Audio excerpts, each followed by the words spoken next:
बात करना चाहूंगा कि 2021-22 का जब केंद्र का बजट निर्मला सीतारमण जी लोकसभा में रख रही थी तो हिंदुस्तान के 70 साल की कमाई से बने हुए सरकारी उपक्रमों को रेवड़ियों की तरह बेच रही थी और ये भी कह रही थी ये भी ले लो, ये भी ले लो, ये भी ले लो, सस्ते दाम में ले लो, जो निजीकरण को बढ़ावा देने की तरफ। और हर सेक्टर में कृषि, बीमा, उद्योग, रोजगार, शिक्षा, चिकित्सा, बुनियादी चीजों में, उसमें रेल का अलग से, हर क्षेत्र में जो निजीकरण और जनता के बजट की कटौती की जा रही थी, उस परिस्थिति में जीएसटी के बाद राज्यों का बजट कोई ज्यादा बड़ी बात नहीं रहती।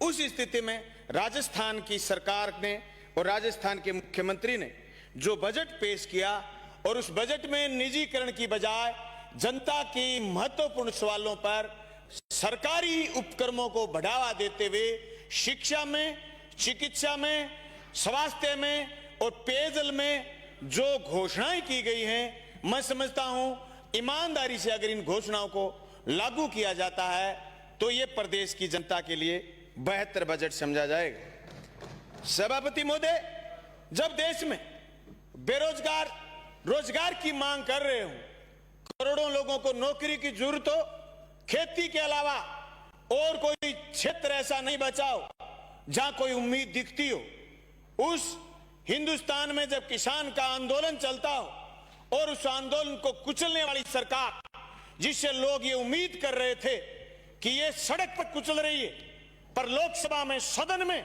जनता की बात करेगी, और जिस बेलापरवाही से बजट में जो उन्होंने निजीकरण की तरफ इशारा किया, मैं समझता हूं हिंदुस्तान तेजी से निरंकुशतानाशाही की तरफ बढ़ रहा।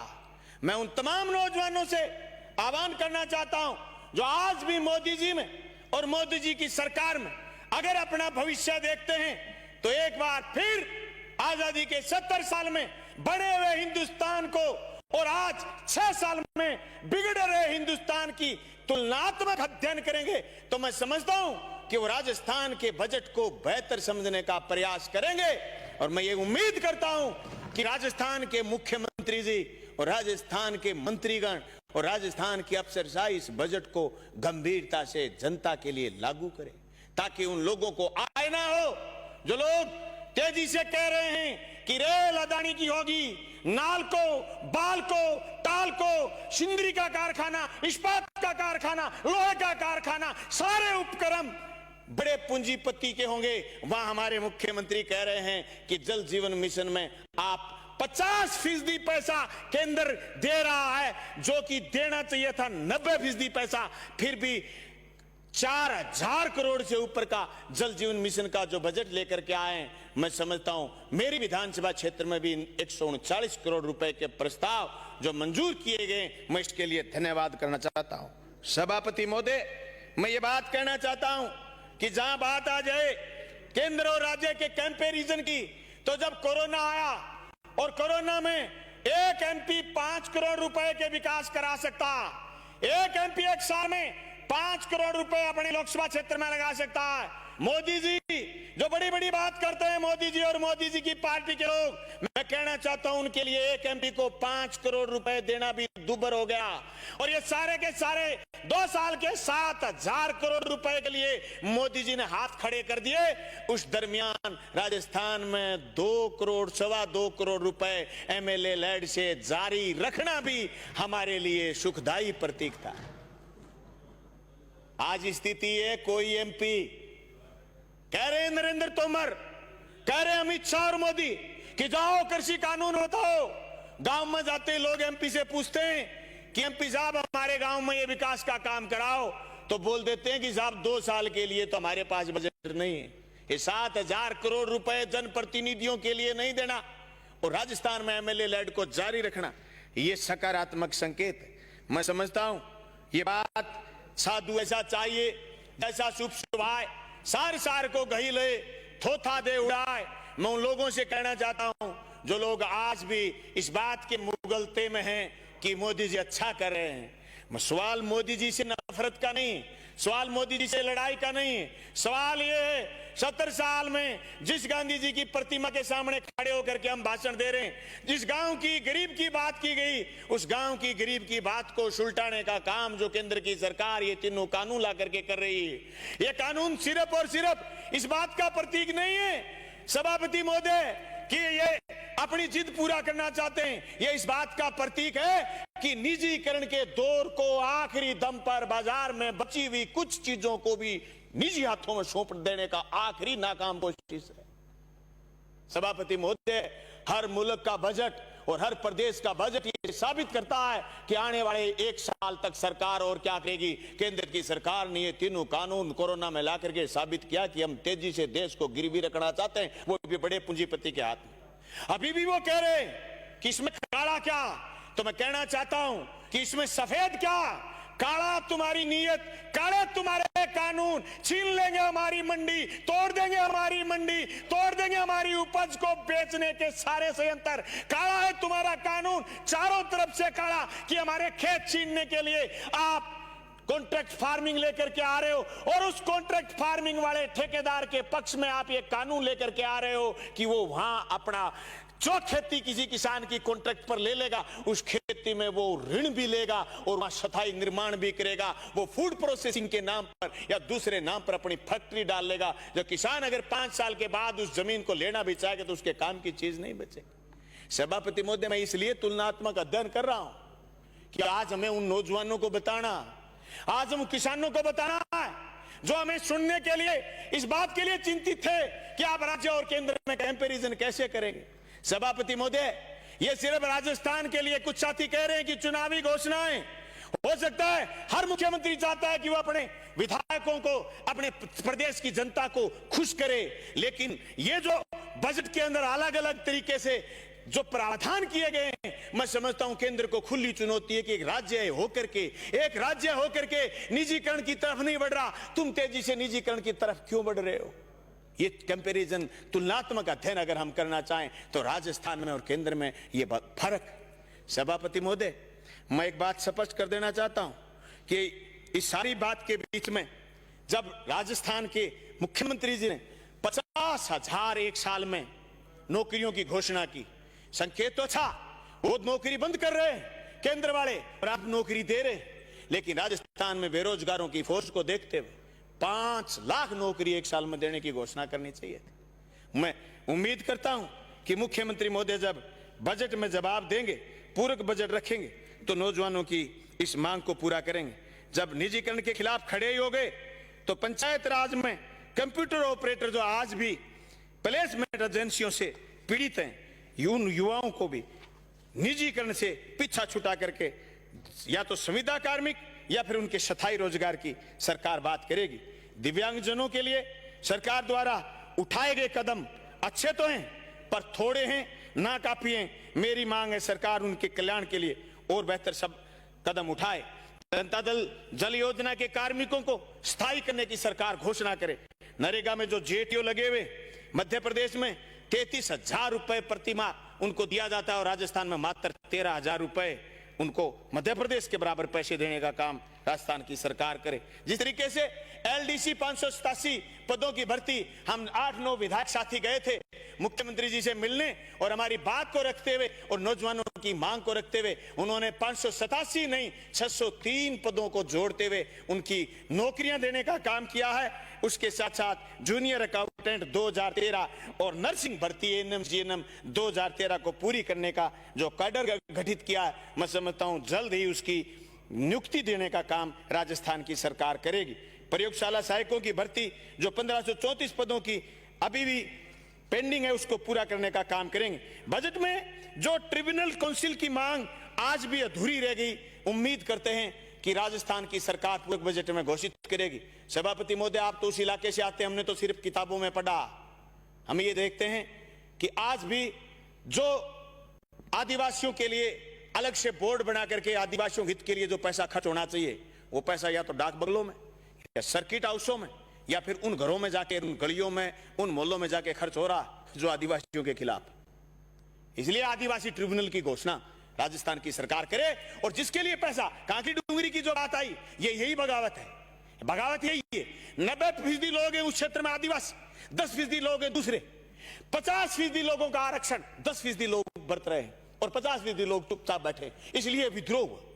मैं समझता हूं कि जो 587 लोग आज 800 850 लोग आज भी तृतीय श्रेणी के अध्यापक वहां नॉन टीएसपी वाले बैठे हैं, उनको टीएसपी क्षेत्र से निकालो, नॉन टीएसपी में भेजो और टीएसपी क्षेत्र के छोरों को वहां नौकरी देने का काम राजस्थान की सरकार करे। ये बजट में भी घोषणा होनी चाहिए। जब राजस्थान में बात आ गई, जब बात यह आ गई कि दीनहीन की बात सुनने वाली सरकार है, तो फिर दीनहीन के लिए इन प्रावधानों को मजबूती से लागू करना पड़ेगा। आज भी मैं कहना चाहता हूं राजस्थान की सरकार को सामाजिक सरोकार की बात करते हुए मजबूती से, जो कर्णू की घटना हुई थी, उसके बाद जो हर महीने 2 महीने के बाद एक खबर आती है कि साहब दुल्ले को घोड़ी से नीचे पटक दिया, उसको घोड़ी पर चढ़ने नहीं दिया, उसको ये सामाजिक सरोकार की चीजें नहीं करनी दी। आज भी जो भेदभाव की बात है वो इसलिए कि बजट में हम ये चीज देखना चाहते थे कि आज भी जो जमीनें गरीब की, दलित की, पीड़ित की बड़े बड़े लोग दबाए बैठे, उस कानून को, रेवेन्यू एक्ट को मजबूती से लागू करने की जरूरत है। सभापति महोदय, मैं तो आपका ध्यान इस बात भी ले जाना चाहूंगा कि जो कृषि पर्यवेक्षक जो 30-30, 35-35 साल नौकरी करके सिर्फ कृषि पर्यवेक्षक पद से चले जाते हैं, उनकी पदोन्नति करने का काम भी राजस्थान की सरकार करेगी। सभापति महोदय, मैं ये ध्यान इंगित करना चाहूंगा कि मेरे इलाके में सीएचसी गोगामेड़ी जो बड़ा मेला लगता है, उसको सरकार ने क्रमोन्नत करने का काम किया, इसके लिए धन्यवाद। भादरा से राजगढ़ सड़क का पुनर्निर्माण करने के लिए 126 करोड़ रुपए दिए, उसके लिए धन्यवाद। ब्लॉक स्तर पर जो खेल स्टेडियम और अंग्रेजी माध्यम के स्कूल जो 5000 आबादी से फालतू के गांव में घोषित किए हैं, हम समझते हैं कि ये गरीब के लिए और उस दलित के लिए जिसका बच्चा आज भी अंग्रेजी माध्यम में के स्कूल में पढ़ने से वंचित था, उसके लिए अगर ये घोषणा धरातल पर, जैसे अंग्रेजी माध्यम स्कूल एक हमने खोल दिए ब्लॉकों में, मैं तो उसी समय भी मैंने गांव में एक स्कूल खोला था। ये हम धन्यवाद करना चाहते हैं मुख्यमंत्री महोदय का कि जिस तरीके से उन्होंने कन्या महाविद्यालय के लिए, नर्सिंग कॉलेज के लिए, एग्रीकल्चर कॉलेज के लिए और अंग्रेजी माध्यम स्कूल के लिए शिक्षा के क्षेत्र में जो कदम उठाए हैं, इनको धरातल पर अगर लागू करते हैं तो राजस्थान के लिए बहुत लंबे समय तक मजबूती से शिक्षा के जगत में अलग जगाने का काम किया गया। 10 कुएं और 40 हैंडपंप की घोषणा भी सराहनीय है, लेकिन थोड़ी। 5 करोड़ रुपए जो सड़क के लिए दिए गए, सभापति महोदय, हम राजस्थान की सरकार में 10-10 करोड़ रुपए और मांग रहे हैं, क्योंकि एमएलए को 2-3 साल, तीसरी साल में जाकर के सड़क मिली। लोग बहुत कहते हैं कि सड़क दीजिए, सड़क दीजिए। जो 5 करोड़ रुपए दिए वो तो ठीक, पर 10-10 करोड़ रुपए और हमारे मुख्यमंत्री महोदय घोषित करें, ताकि जनता में जाकर के खड़े होकर कहें कि ये सड़क लो जी, थोड़े दिन में बननी शुरू हो जाएगी। सभापति महोदय, मैं तमाम साथियों को इस बात की तरफ लेके जाना चाहूंगा कि मैं उस इलाके से आता हूं जहां हमारे अमर सिंह ब्रांच और सिद्धमुख नहर है। अमर सिंह ब्रांच और सिद्धमुख नहर आज से 60 साल पहले और सिद्धमुख नहर आज से 30 साल पहले आ गई थी। सभापति महोदय, हमारे वहां 722 मैट और बैलदारों की जरूरत है, जो राजस्थान की सरकार सारा कुछ निजीकरण के खिलाफ चलते चलते अभी भी उस नहर पर निजीकरण किए बैठी। मैंने पिछली बार भी मांग मेरी दोहराई थी कि हमारी नहरें JNN से नहीं चलेंगी, एक्शन रुखाड़ी के लिए जाए, SHO रुखाड़ी के लिए नहर पर जाए, पानी चोरी के लिए बड़े बड़े अफसर जाएं, जिन अफसरों का तकनीकी काम है वो रुखाड़ी के लिए जाएं, ऐसे नहरें नहीं चलेंगी। 722 कर्मचारी जिस दिन सिद्धमुख नहर पर लगेंगे उस समय तेल पर पानी जाएगा। आज मेरा B ग्रुप चल रहा, लेकिन ग्रुप इसलिए पिट गया कि नहर में पानी चोरी हो गया।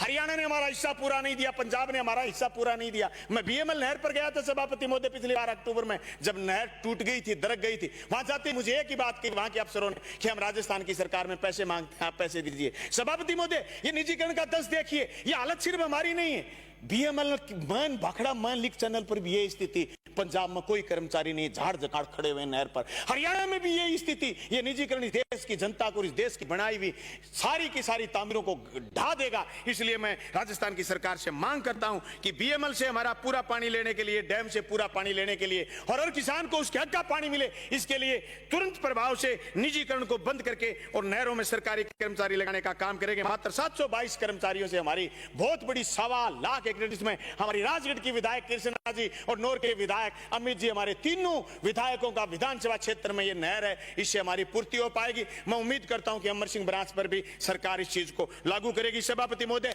मेरे इलाके के 14 बिरानी गांव ऐसे रह गए जिनमें बच्चों के रिश्ते भी नहीं हो पा रहे हैं, खेती नहीं हो पा रही है, किसान चारों तरफ से सिंचित इलाका है, पर एक सिर्फ 14 बिरानी गांव, भादरा के 14 बिरानी गांव, नौर के ऐसे रह गए जो राजस्थान सरकार से हम मांग करते हैं 36 हेक्टेयर जमीन जो फुहारा पद्धति से, सूक्ष्म फुहारा पद्धति से सिंचित हो जाए, मूसी से कुछ है, उसमें सिर्फ 200 क्यूसेक पानी चाहिएगा, 306 करोड़ रुपए चाहिएंगे, वो हमारी नहर की लंबाई 109 किलोमीटर होगी। मैं उम्मीद करता हूं कि पूर्व बजट में राजस्थान की सरकार इस चीज की घोषणा करेगी और हमारे इलाके को खुशहाल करने का काम करेगी। सभापति महोदय, मेरे इलाके में अमर सिंह बराज और सिद्धमुख नहर में करीब 9149 हेक्टेयर जमीन में खाड़े बनने की डीपीआर 2017 में बनाई हुई थी। 21,000 हेक्टेयर खाड़े का डीपीआर 121 करोड़ रुपए की सिद्धमुख नहर के लिए बनाई गई थी। ये पूरी डीपीआर खाड़ों की बनाई, पर मैं बार बार जब केंद्र पर आता हूं तो लोग कहते हैं कि केंद्र की ज्यादा आलोचना करता है। करूं तो करूं क्या करूं? 2015 में सीएडी बंद कर दी उन्होंने, सिंचित क्षेत्र विकास विभाग बंद कर दिया। बात आगे पड़ गई हमारी नहरों पर, हमारे बच्चे हुए खाड़े नहीं बन पा रहे। सभापति महोदय, मैं राजस्थान की सरकार से आपके मार्फत मांग करना चाहता हूं